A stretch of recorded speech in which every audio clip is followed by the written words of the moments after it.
Evidentemente venían pasando cosas en esa familia. Si ustedes recordarán, pueden llegar a recordarlo, quizás sí, quizás no, hace un tiempo, yo no sé si un año y medio aproximadamente, no creo que más de 2 años, comenzó a correr un rumor de que Marco Chacón, el marido de Maribel Guardia, y además parece ser que son parientes, algunos dicen, otros dicen que no, que simplemente tienen apellidos que pertenecen a la misma familia, pero que no son familia. En un inicio, Marco Vinicio Chacón Fernández es invitado por la hermana de Maribel, Nima, a la que Maribel considera como su mamá, mi checa. Lo invitó a estudiar en la Ciudad de México. Ya para ese momento había concluido sus estudios de abogado y viene a especializarse. Se queda en la casa donde vivía Joan y Maribel. Escucha. Ahí es donde su ambición se ve impulsada a planear cómo apoderarse del control de Maribel. En la división de Joan y Maribel, por una supuesta infidelidad de ambas partes, pero mediáticamente más inclinada a la infidelidad de Joan. Está fuerte, ¿no, Michacal? Está fuerte. De Joan. Aparece su oportunidad. ¡Qué gran oportunidad! En ese instante surge la figura de Marco, el joven sobrino, viviendo en casa. Maribel no estaba segura. Palabras que en algún momento Julián dijo. Eso no tendría nada que ver, que quizás por ahí una tía se casó con un sobrino o dos primos se casaron.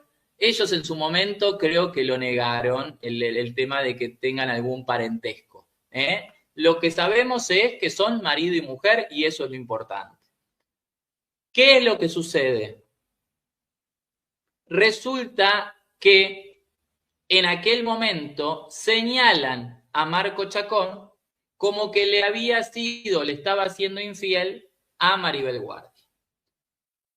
Salieron a desmentir. Esta noticia, esta información, la habría filtrado la mismísima madre de Imelda Tuñón. Y esa mujer aparentemente tendría pruebas de esa infidelidad. Siento que desde ese momento, o sea, bueno, desde el momento en que se descubren estas infidelidades con una exalumna suya de la universidad, eh, se puso como la mira en mí, ¿no? O sea, se fijó como en mí y desde entonces me ha traído así como, o sea, como cuando ya no soportas a alguien como así. Sí, por mensajes de WhatsApp una vez estaba imprimiendo algo y se abrieron todas las conversaciones, se las mostramos a Maribel y Marco se enojó muchísimo conmigo. Comenzó el rumor de que supuestamente Imelda Tuñón podía tener algo con Marco Chacón. Bueno, se fue de chiste, nunca, eso no es verdad, nunca en la vida se nos vinculó bajo ningún criterio. Simple y llanamente tenemos una foto familiar y a algún internauta se le ocurrió decir que ella estaba muy pegada a mí en una foto familiar y de ahí alguien inventó y la prensa le pareció fácil montarse de un comentario para inventar algo que nunca ha existido, porque nunca ha existido ese vínculo, no ha existido esa idea en nadie. Entonces pues nunca me afectó porque pues evidentemente es mentira y evidentemente sale todo de un comentario de un hater, como hay miles en las redes, y pues lo que da risa es que la prensa se lo tome en serio. Ustedes sabían que era mentira, nada más lo que pasa es que pues les sirve un encabezado que venda una nota, pero ustedes sabían evidentemente que era una foto familiar. Porque el padre de Imelda Tuñón se decidió a hablar, decidió salir a sacar las garras por su hija, a defender a su hija, tenga razón o no. Es el padre de Imelda y como padre evidentemente sintió que tenía que defender a su hija o tenía que proteger a su hija. Esto va más allá de si Imelda es adicta o no, si tiene adicción al alcohol o si tiene adicción al alcohol y a las drogas o si se acuesta con varios hombres. Esto va más allá de eso. Él como padre sale a defender a su hija y vamos a escuchar atentamente y analizar cada una de las palabras del padre de Imelda Tuñón. Lo que Maribel no dijo. Aquel día en madrugada, en inmediaciones del búnker de la fiscalía, esperando por mi nieto, mi hija estaba en la sala de la oficina 59, o lo que es el DIF, y los abogados esperaban afuera a la intemperie. Nos habían cerrado la puerta. Esto ocurrió cuando mi hija y mi nieto se alcanzaron a escuchar uno al otro. Él empezó gritando, «Mamá, te amo», y ella también decía, «Te amo, bebé». A los gritos desesperados, siguió un revuelo en la sala que causó alarma a todos los presentes. El policía corrió de inmediato a cerrar el paso y se escuchó el golpe sordo de la cortina de metal cerrando el acceso, quedando mi hija dentro y nosotros afuera. Más tarde mi hija saldría como a las 11 de la noche y me dejarían pasar a hacer la pantomima de que me examinaban para ver si me daban a mi nieto cuando realmente ya lo habían entregado a Maribel por orden del fiscal. Salí de los exámenes que Maribel dice fueron 120 preguntas. Es falso, quiere decir que no lo hizo. Mi examen fue de 500 preguntas, falso y verdadero, y 200 preguntas de opción múltiple, aparte de los interrogatorios.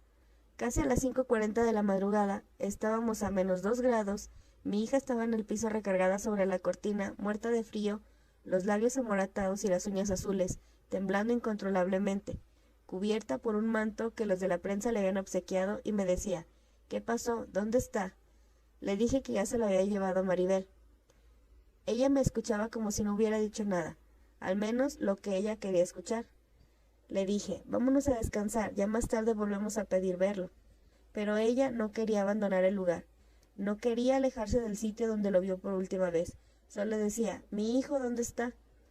Con ayuda de sus abogados logré convencerla de que ya no había nada que hacer ahí, que descansara y se recuperara. Más de una vez se quiso regresar, hasta que la subí al auto y puse la calefacción al máximo para calentarla. Estuvo delicada y resfriada los siguientes días. Apenas ayer Maribel dio su conferencia de prensa diciendo que quiere que Imelda acepte que tiene un problema, que tiene adicción a las drogas. Quiero enfatizar esto, que a raíz de la separación violenta de su hijo a manos de Maribel y la fiscalía, y aparte de los 7 meses saliendo sábados y domingos con ella y mi nieto, Imelda lleva viviendo conmigo 2 semanas desde que inicié esta injusticia. He vigilado todas sus salidas, a donde ella ha tenido que ir con sus abogados. Mando por ella o voy. Sigo sus pasos. Estoy con ella en las noches. La observo.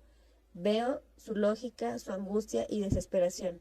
Contemplo cómo evoluciona para decidir si ella me miente, si realmente está bajo efecto de drogas o alcohol. Pero nada de eso ha ocurrido, no en mi presencia. Y pienso que si, como dice Maribel, tiene adicciones, eso ya lo hubiera observado. Se hizo los exámenes toxicológicos y psicológicos, dando negativo en todo. Puedo concluir, sin temor a equivocarme, que Maribel ha creado una fantasía, con la única intención de desacreditar a mi hija en la guarda y custodia del niño, y justificar el disponer de sus recursos, lo que parece disminuir en importancia, pero la desmiente el que no haga contacto para resolverlo. Tenga razón Maribel, no tenga razón Maribel. Tenga razón Imelda, no tenga razón Imelda. Tristemente, la personita que está sufriendo y que está perjudicada es el niño. Objetiva, la verdad que yo veo, viene desde mi lente, pero tampoco crean la versión de la otra persona porque es lo mismo, viene desde su lente, o sea, es su versión, es lo que ella está viendo. Habrán cosas ciertas, habrán cosas que no son ciertas, pero no se pueden quedar con la versión de una sola parte porque eso es como... no, o sea, la gente no se debe de creer las cosas nada más porque las dice una sola persona. Es horrible. O sea, Imelda siempre ha sido un problema. Siempre. ¿Ella? ¿Que estaba casada? Sí. Yo... Es muy difícil, pero... no. Creo que mejor no me meto en problemas. Olivia, de repente para ti, ¿cómo ha sido esta parte en donde... Es un tema difícil, amigos, pero pues... ¿Es un secreto que guardas tú como amiga? ¿O qué sabes tú? Es algo muy delicado. Han hablado incluso de envenenamiento. Es algo muy delicado. ¿Crees que en algún momento salga a la luz todo eso? ¿Cómo? ¿Crees que en algún momento salga a la luz? Porque Maribel podría incluso utilizar eso para... Maribel tiene todo. Para quitarle completamente... O sea, si Imelda no reflexiona. Maribel tiene todo. Entonces, mi amiga no dio el paso en falso. Y sí está viendo por José Julián. Y sí lo adora y sí lo ama y es una excelente abuela y es una excelente madre y es una excelente amiga, es una excelente compañera, es todo. O sea, de verdad, ustedes conocen a Maribel. Pero están dando a entender gente muy cercana al entorno de Maribel esto. Olivia Collins dice ser su mejor amiga y que Maribel es su hermana de la vida. Y esa misma Olivia Collins es la que dice delante de un montón de reporteros, da a entender, abre una puerta gigante a una duda gigante, a lo que cada uno de ustedes quiera interpretar, que aparentemente podría haber tenido algo, poco o mucho que ver Imelda Tuñón en el fallecimiento de Julián. Entonces yo digo, ahora lo único que falta es que nos vengan a decir que ella le quitó la vida a Julián. O sea, una cosa, ya me parece una cosa de locos. Ya me parece una cosa de ciencia ficción. No porque no puedan suceder cosas así, porque digo, me supongo que si eso hubiese llegado a suceder, Maribel hubiese denunciado, no hubiese tapado todo. Supongo que hubiese denunciado, supongo que no se hubiese quedado con la que atentó supuestamente contra su hijo en su casa. No, mi hijo murió del corazón, ustedes todos lo saben, hay pruebas de eso, pero bueno, Julián siempre tuvo problemas con el alcohol, él lo dijo públicamente y es con lo que empecé un poco con la plática, que yo sé de lo duro que son las adicciones. La diferencia es que Julián no aceptó. La diferencia es que Julián buscaba ayuda. Y la hubiese tenido, y la hubiese apapachado, y le hubiese dado un sueldo todos los meses. O sea, quiero suponer, como para marcar un poco de lógica en esta historia, porque parece ser que esta historia ya tomó un rumbo totalmente desesperado, alocado, de ciencia ficción. Muy tranquila, yo siempre supe y siempre dije que mi intención es que ese niño estuviera con su mamá, porque es el mejor lugar para que un hijo esté con una madre. Si Imelda está bien, el niño va a estar bien, y eso a mí me da mucha tranquilidad. Maribel. Y eso es lo más importante, la seguridad, el bienestar del niño. Aquí lo importante no somos ni Imelda ni yo, es el niño. La información que me llega es que están muy, muy sorprendidos en la justicia de cómo hay tanta información de mensajes privados de Imelda. ¿Cómo hay tanta información? ¿Alguien le enganchó el teléfono a Imelda? ¿Alguien de manera no oficial, de forma chueca, movió contactos, quizás tal vez, para engancharle el teléfono a Imelda y escuchar o enterarse de qué hablaba o qué pedía Imelda? Que digo, nada tiene que ver con que quizás sea adicta o no, haya comprado droga o no, que no está bien, no está bien, sobre todo para ella porque es una actitud autodestructiva, pero tampoco estaría bien si a Imelda le engancharon el teléfono o grababan sus conversaciones o accedían de manera no legal a mensajes, audios y demás, porque ¿cómo es que mágicamente ahora a todos les llega audios y mensajes de Imelda? ¿Cómo puede ser que tanta gente alrededor ahora tenga mensajes de Imelda que Imelda no le mandaba a ellos? Que hubo violencia, nos llamó mucho la atención que hubo violencia con Marco Chacón hacia Julián, violencia física, eso nos sorprendió muchísimo. ¿Cómo es que se da eso? Esto es una narración que nos hace muy vívidamente Imelda, como se imagina, y es una situación que lamentablemente se genera por una realidad en donde hay un control absoluto sobre sus vidas. A todos ustedes espero que no vivan con sus suegros, ninguno de ustedes, ¿o sí? ¿Hay alguno? Bueno, menos mal. A ver, como dicen, el casado casa quiere, ¿no? Quiere un lugar donde pueda, con su pareja, generar las condiciones que ellos desean. en las que han soñado. Y aquí eso no se lo permitía. Entonces, pues obviamente se iban a generar disputas y problemas. Lamentablemente llegaron hasta ese punto. Creo que, en fin, esto ya no puede decirse lo que debió haber pasado antes, pero eso es lo que pasó y eso generó un ambiente como todos ustedes pueden imaginarse. Porque una cosa es que una amiga de Imelda tenga un mensaje que Imelda le mandó.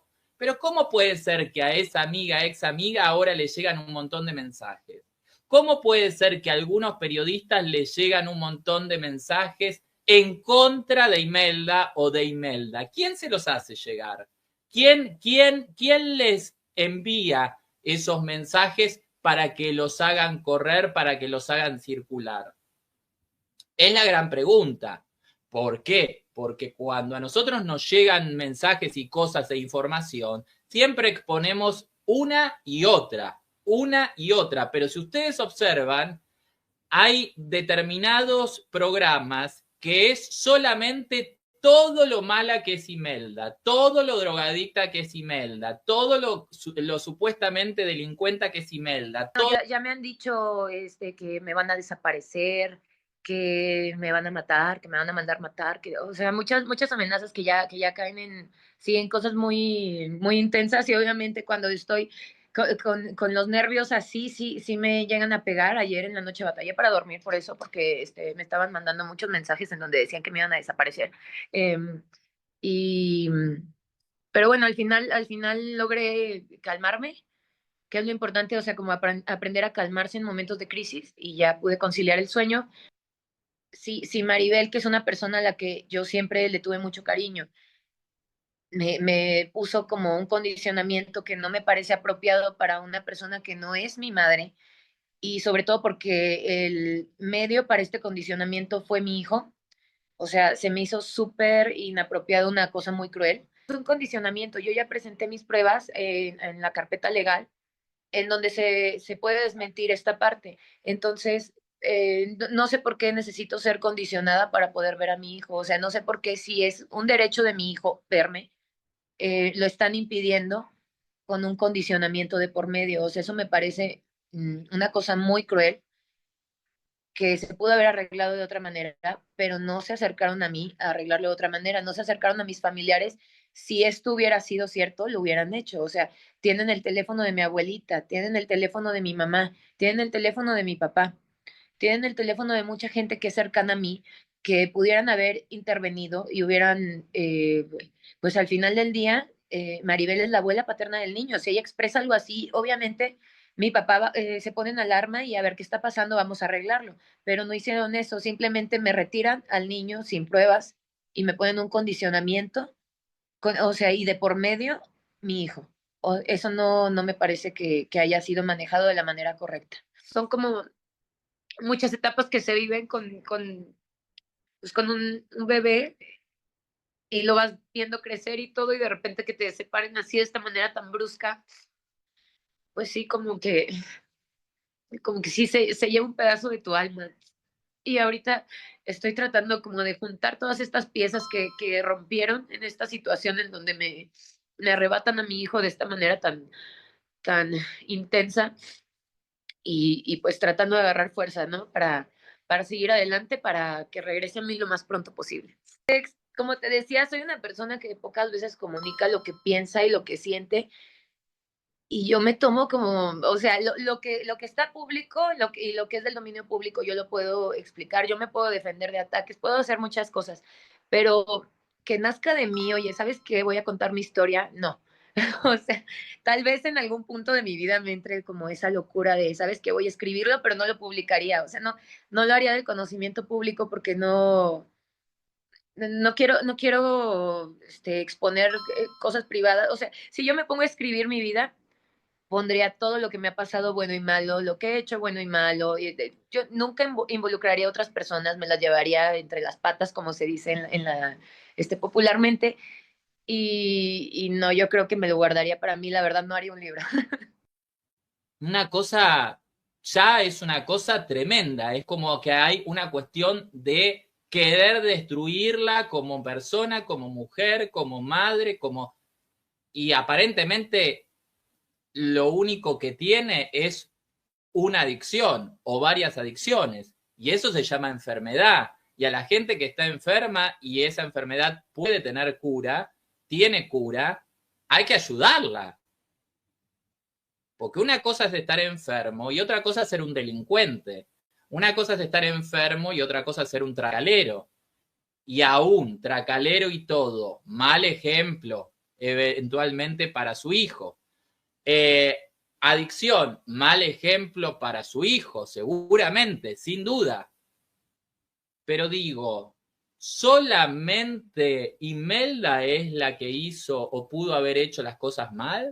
Maribel Guardia, pregunto, y Marco Chacón, ¿se quisieron chingar a Imelda Tuñón? Es una pregunta. Vamos a ver y vamos a recordar qué era lo que decía Maribel Guardia del testamento de su hijo que recién había fallecido. Vamos a verlo porque tenemos la información para todos ustedes, como siempre, información de primera, como siempre, información verificada, y tenemos que recordar a ver qué era en aquel momento lo que decía Maribel, que siempre se muestra muy propia, muy dulce, muy empática con el periodismo y con el público. Yo creo que maneja una gran inteligencia y que es en algún punto muy hábil para no ir en contra del periodismo y que por ende el periodismo no vaya en contra de ella. Vamos a ver qué era lo que decía la mismísima Maribel Guardia con respecto a esto, que es un tema difícil, es un tema muy duro. Julián dejó testamento, sí. ¿Qué previsión? Sí, todo para el bebé, por supuesto, gracias a Dios, ¿verdad? Que está ya estábamos todos de acuerdo en que así fuera, pero está escrito en un testamento. Sí, nos llamó la atención, digo, porque es muy joven y sí, pues es una cultura que debemos tener todos. Estuvo escuchando mucho sobre eso con el tema del papá, yo creo que le hizo mella, ¿no? De que el papá no había dejado testamento y seguro en cuanto cuando hay una propiedad, lo poco que tiene, porque ahorita todavía eso no... ya saben, la casa de Cuernavaca, que ya es de él, todo eso lo dejo a nombre de bebé. Yo sinceramente me quedo sin palabras porque la pregunta, es todo pregunta. ¿Una madre puede mentir sobre el deseo y la última voluntad de su hijo muerto? Una madre despedazada, sin dudas, por su único hijo fallecido con apenas 27 años. ¿Puede tener la capacidad de mentir sobre un testamento que su hijo en realidad no dejó y expresar una voluntad que quizás su hijo nunca manifestó? Que no, estábamos bien, sí. Oye, Imelda, pero todo indica que la justicia está girando hacia ti, ya que también han salido varias notas donde ese supuesto testamento de Julián no existe y no hay nada en el Registro Nacional de Testamentos. Mira, de esto no te puedo hablar mucho porque es un tema en el que están metidos más mis abogados. ¿Qué pasó? No, pero como que no te puedo hablar mucho porque es un tema en el que están más metidos mis abogados que yo, pero lo que yo sé es que Julián murió intestado, o sea, él no hizo testamento, era una persona de 27 años cuando falleció, o sea, ¿qué persona a esa edad hace un testamento? Lo piensas para un futuro, pero él creía que iba a estar con nosotros el resto de su vida, o sea, teníamos planes para futuro, teníamos planes de mudarnos, de tener una casita, tener un perrito, o sea, teníamos muchas cosas en puerta como para que él hubiera pensado en hacer un testamto. Entonces no hay testamento, no hay ningún ante un notario registrado. Que yo tenga conocimiento, no hay testamento, y si hay un testamento, pues a mí nunca me notificaron de eso. Aviso de comparecencia. Abogado Terry Canales presenta este aviso de comparecencia para informar a la Corte que ha sido contratado para representar a Imelda Andrea Garza Tuñón individualmente y como próximo amigo de JJFG, como herederos de la herencia de José Manuel Figueroa, también conocido como Joan Sebastián. Bueno, mira, lo que me sorprende del testamento es que a mí me encantó cuando salió el testamento que el heredero universal de mi hijo es José Julián, mi nieto. Pero dicen que es falso ese testamento. Oye, pero es que porque va a ser falso, digo, a mí no No, yo hubiera creído si es falso si me deja a mí la mitad del rancho, o si lo hubiera dejado a Marco, o si se lo hubiera dejado a una hermana o a un tío, pero se lo dejó a su propio hijo, todo. Le dejó todo a su propio hijo. Julián estaba casado por bienes separados. Yo creo que a quien quería proteger era a su hijo. Yo no. Lo que dicen los abogados, Maribel, es que esta firma es falsa, que fuera a otro estado de la República hacer a Zihuatanejo específicamente. Bueno, Julián vivía en Guerrero todo el tiempo, porque él cantaba todo el tiempo por ahí, su papá vivía ahí, toda la sucesión es en Guerrero. Yo no le veo nada. Pero ya se verdad que ese día ella estaba cenando y que hay pruebas en internet. No creo que tenga ninguna prueba. Al parecer hay una fotografía muy... Que ni siquiera pensó en que se iba a morir, y mucho menos a los 27 años. Me pregunto, son todas preguntas. Habría que ver si hay alguien que las puede responder. Vamos a ver qué era lo que decía Maribel Guardia cuando hablaba de nada más y nada menos que Imelda Tuñón. Pues tiene problemas de alcohol y de drogas. Ustedes saben que yo tengo experiencia en eso, porque mi hijo era adicto. Mi hijo Julián fue AA. Y en el caso de Imelda aparte es bipolar. Pero mucha gente que es bipolar lleva una vida normal, está casada, trabaja y se desenvuelve muy bien. Pero si cruzas eso con alcohol y con drogas, es una bomba de tiempo. A los hijos hay que protegerlos, hay que procurarlos, hay que cuidarlos. Y tristemente Imelda no lo ha hecho. Pasó una situación muy difícil que fue como el parteaguas por el que yo decidí poner esta denuncia. El niño fue a la mañana a saludar a su mamá y abrió la puerta y habían dos hombres acostados en la cama con ella. Ella después dijo que eran gays, pero no importa si es gay o heterosexual, un niño no tiene por qué ver eso. A partir de eso, que empezaba a llegar en la madrugada gente a entregar cosas. La persona la dejaba detrás de la virgencita, había que descolocar a la virgencita. Y ahí me di cuenta que le estaban entregando droga en la madrugada. Ella no se sienta a hacer tareas con su hijo. Ella no revisa sus cuadernos. Si pueden entender lo difícil que es esto para mí. Yo nunca me imaginé poner una denuncia para separar a una madre de su hijo, y no lo quiero hacer. Yo quiero que Imelda se rehabilite. Yo le ofrecí ayuda en varias ocasiones. Le dije, Imelda, necesitas ayuda. Imelda, necesitas, permíteme internarte en un centro. Y ella dice que ella no necesita ayuda. Ella no acepta que tiene un problema. Las últimas veces que manejó, estrelló el carro. Y no merece a una madre que está enferma y que no le puede dar la seguridad que él se merece. Yo entré en pavor de pensar que se iban a ir a vivir y que el niño es menor de edad, que no tiene un celular para llamarme y decirme, ven, ayúdame, o estoy en peligro. Yo al niño le pago todo. Yo le pago la escuela, yo le pago las clases particulares, yo le pago las clases de inglés, con todo, mi amor. Yo le tengo un chofer, él tiene su nana, ha vivido en mi casa desde que nació. Ahora que fuimos a la fiscalía, a mí me entrevistaron también durante 6 horas. Yo creo que al final decidieron dármelo a mí porque el niño ha vivido toda la vida conmigo, porque ahí tiene su cuarto, tiene sus juguetes, ahí ha vivido desde que nació. De esta manera, en su conferencia de prensa, Maribel Guardia explicaba por qué había denunciado y cuál era su temor, y por qué había llegado donde llegó con respecto a nada más y nada menos que Imelda Tuñón, la viuda de su hijo y la madre de su nieto. Hoy las cosas aparentemente están cambiando. Seguramente también ustedes recordarán la cantidad de gente que salió en esta historia a hablar mal de Imelda. No así, no ha salido otra gente a hablar mal de Maribel por parte de Imelda. Podría haber salido gente a hablar mal de Maribel. La propia Imelda podría haber contado cosas quizás que sabe de Maribel y sin embargo nunca dijo nada. La señora Doctor, pareciera que están incurriendo o han incurrido incurrido en una larga lista de irregularidades para llevar a cabo este proceso.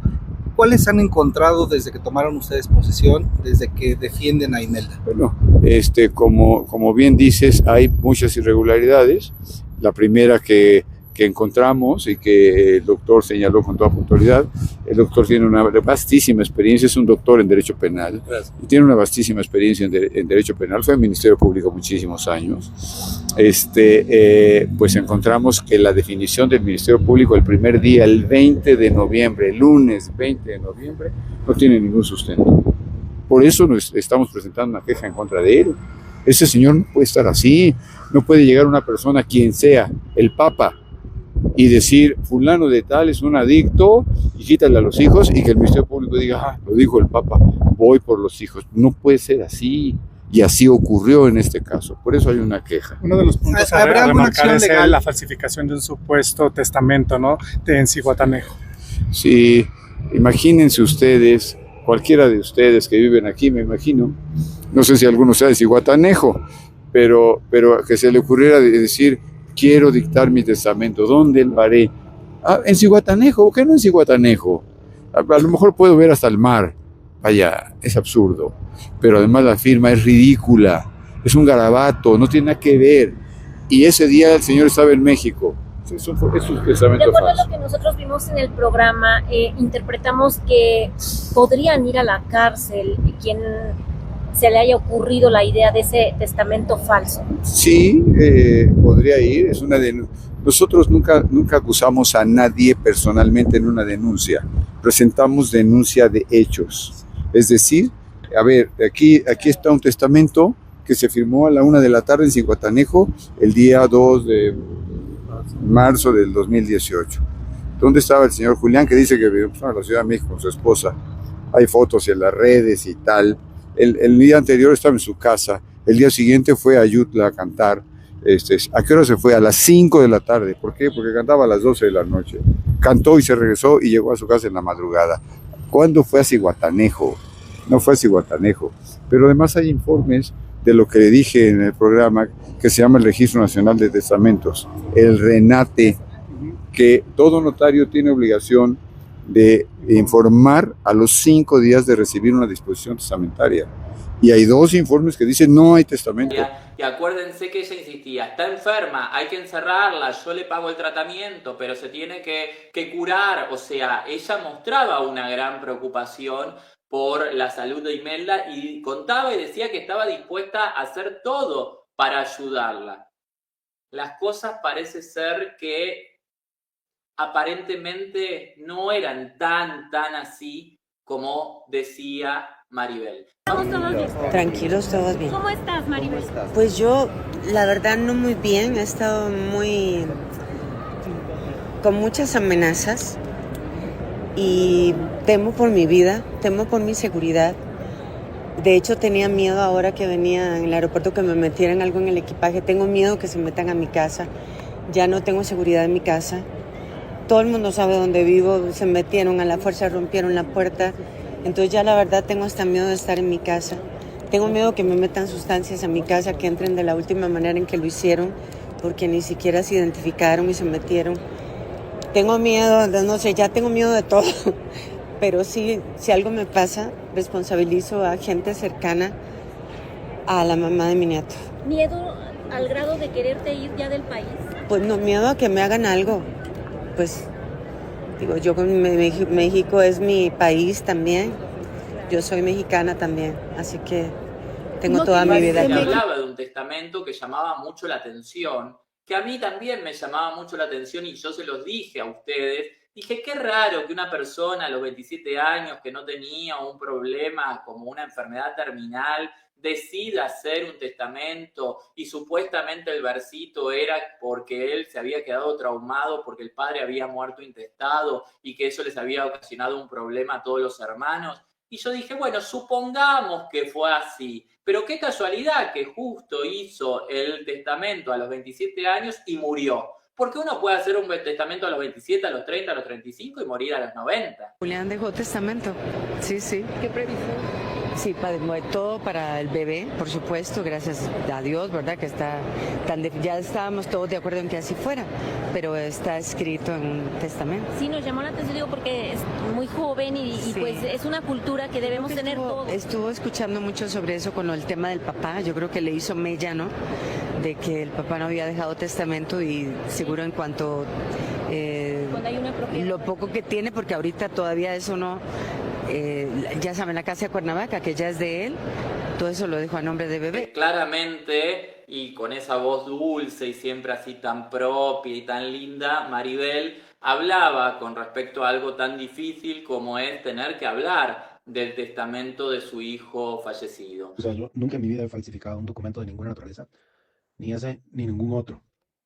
Además, el beneficiario de ese testamento que apareció, del cual ninguno de nosotros tenía conocimiento, el beneficiario es el niño, no es la abuela, no es ninguna otra persona, es el niño. Entonces, hay que tener claro que si ellos están peleando ese testamento, digamos que la madre se lo está peleando a su hijo, no a mí, yo no soy heredero, no a Maribel, Maribel no es heredera, el heredero universal es el niño. En esa lógica, hay que entender que se lo estarán peleando al niño. Entonces, de manera clara, te respondo, yo no he hecho ningún documento de ninguna naturaleza, ni menos he firmado el nombre de nadie, ni ese ni ningún otro documento. Eso es una infamia sin sentido, porque la relación que Julián y yo teníamos era públicamente conocida y trabajábamos juntos y andábamos del tingo al tango juntos. Y cualquier persona cercana a Julián, llámale hermanas, llámale primos, llámale la misma Maribel, llámale amigos cercanos con los que creció desde la infancia, cualquier persona allegada y cercana a Julián puede certificar el cariño, el respeto, el amor que nos teníamos. Incluso el mismo Julián en su Instagram en varias ocasiones declara de manera pública el cariño, el respeto, la admiración que tenía para mi persona y que era recíproco. Entonces, pues también te respondo de manera categórica, eso es falso. Ya el colmo de las cosas, incluso ridícula, y definitivamente no. Vamos a ver qué es lo que sucede, seguimos investigando, seguimos escuchando todas las voces, como ustedes ven, escuchamos a Imelda, escuchamos al abogado de Imelda, escuchamos a Marco Chacón, escuchamos a Maribel Guardia, escuchamos todas las voces para poder llegar a una conclusión y sobre todo llegar a la verdad.